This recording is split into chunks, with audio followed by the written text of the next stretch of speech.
In Ecuador, workers' unions reject the social security reform promoted by Guillermo Lasso's government.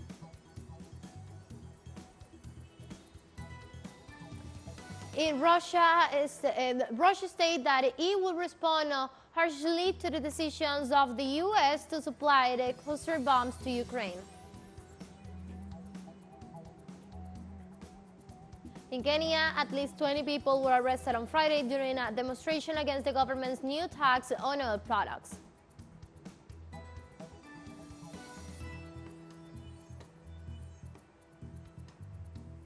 Hello, welcome to From the South. I'm Ana Marrero from the teleSUR headquarters in Caracas, Venezuela. We'll be with the news. Stay with us.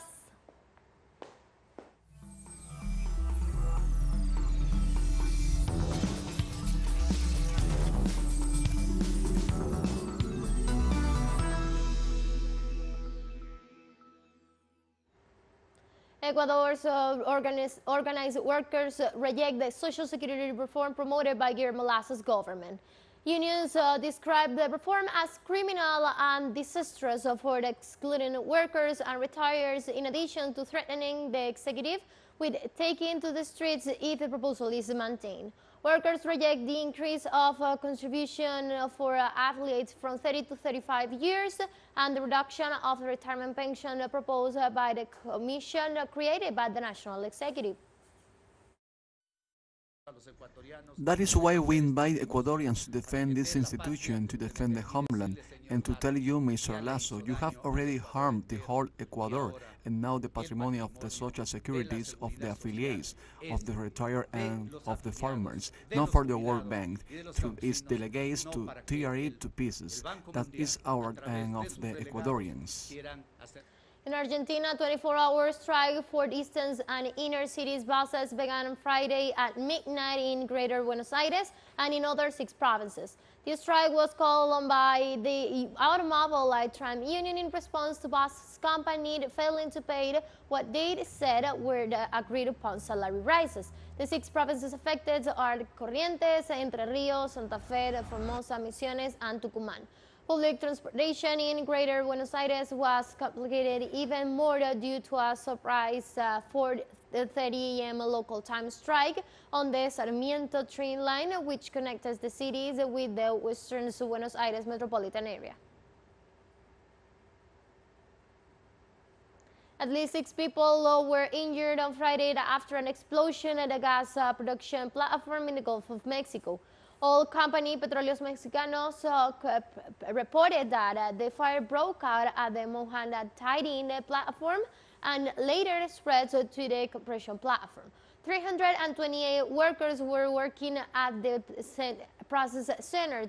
321 of them were evacuated with the support of the 7 vessels.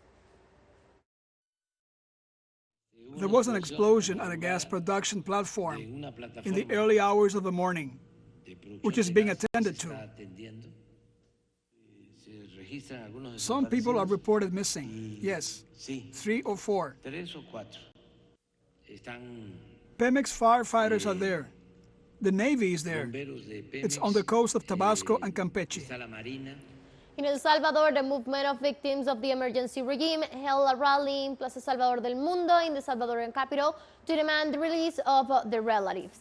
During the demonstrations, the activists assured that in the last few days, there have been at least 6 deaths inside the penitentiary centers. The demonstrators demand the release of their families, their relatives who, according to them, were arbitrarily detained. After being evicted from Plaza by agents of the National Civil Police, demonstrators moved towards Cuscatlan Park to demand the freedom of the relatives.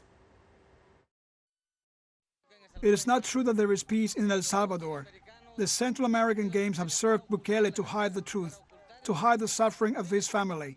Here they are all innocent families. We have proof, documents of young people that they defend, that they are innocent. They have proof of work references, of study, trophies. They have won awards. It is not fair that they are in prison.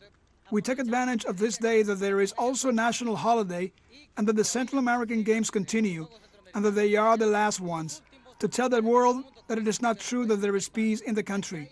There is repression, deaths in the prisons, arbitrary arrests, and the regime of exception that has been in this country for more than 15 months.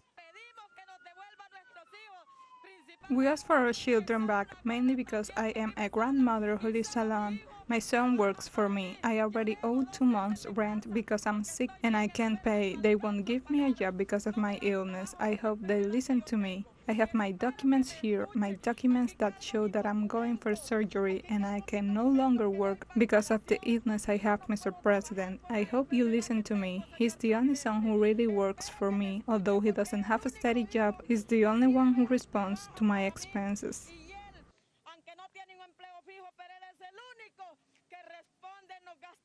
Some Cambres say that the authorities had threatened to put them in jail and that their leaders were going to be free.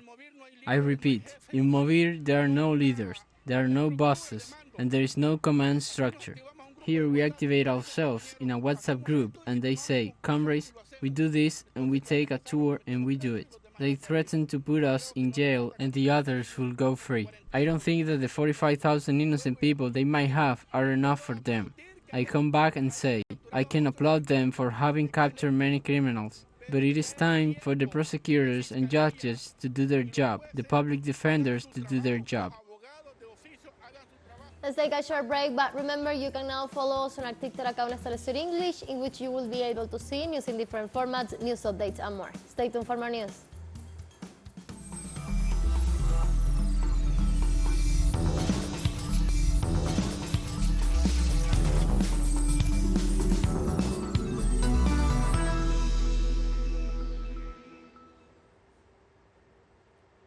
Welcome back to From the South. Turkey's President Recep Tayyip Erdogan said on Friday that his government still cannot approve Sweden's accession to NATO due to his support for terrorists. Erdogan's comments came hours before he was due to receive Ukrainian President Volodymyr Zelensky for talks focused on the Ukrainian conflict and the US-led military bloc's expansion. The Turkish president reiterated his support to NATO's open door policy, but stressed that he could not support those who welcome tourists and urged Sweden to fulfill its commitment.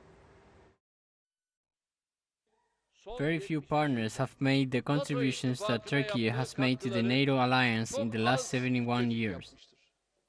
While these acts are self-evident, I have been monitoring with deep concerns the campaigns that have been waged against our country for a while now. I'm concerned for the future of the alliance when I see the steps that are being taken at the expense of violating the established traditions.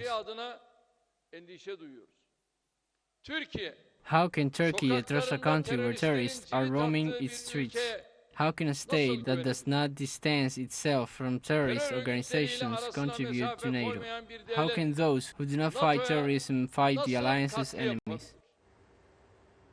The Prime Minister of Hungary, Viktor Orbán, stated on Friday that the asylum system of the European Union does not work.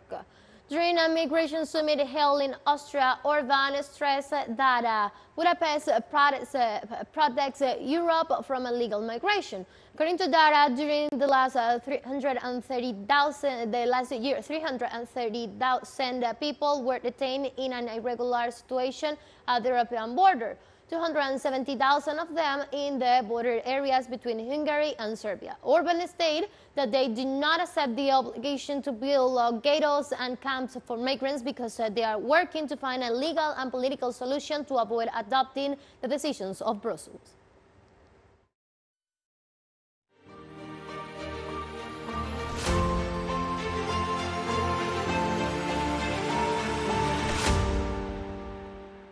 The White House National Security Advisor Jake Sullivan announced at a press conference on Friday that the U.S. will deliver the cluster bombs to Ukraine.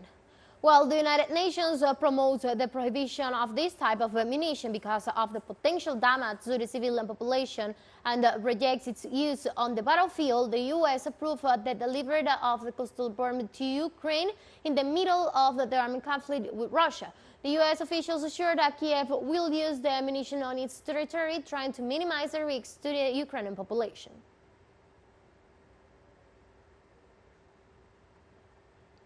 Russia stated that it will respond harshly to the decision of the U.S. to supply culture bombs to Ukraine.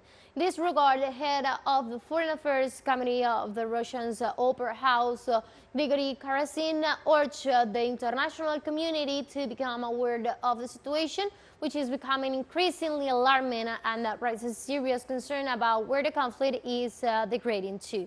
For his part, Russian Senator Sergei FTS warned that the use of culture and munitions could lead to the massive deaths of civilians. On Friday, the International Atomic Energy Agency Director General Rafael Grossi said in a statement that experts have checked a weather station of the perimeter of the Zaporizhzhia nuclear power plant, finding no indications of mines and explosives. According to Grossi, the experts were able to check a wider section of the perimeter of the Zaporizhzhia power plant large cooling pond. They also visit the isolating gate separating the cooling pond from what remains of the Krakowska reservoir. Making progress. From Tuesday to today, we have been able to get more accesses, not yet to the rooftops, but we have filed the request to the authorities to go there. I'm pretty confident we will get this authorization, but we have been able to complete some of the tours of the cooling ponds and other places. And as seen in my updates, we have not seen any indication of explosives or mines in these places. China bans food imports from regions of Japan due to Fukushima radioactive water discharge to the Pacific. The General Administration of Customs of China took the measures to avoid food contaminated by that radiation and thus to guarantee safety to the consumers of imported products.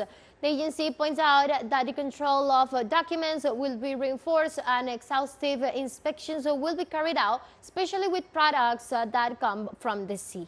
This type of measure is being taken because the Japanese government decided to dump contaminated water from the Fukushima nuclear power plant into the sea. Let's take our final break, but before we invite you to visit our YouTube channel at teleSUR English. There you will be able to watch our interviews, sub-stories, special broadcasts, and more. Hit the subscribe button and active the notification bell to stay up to date on the world's most recent events. One final break, don't go away.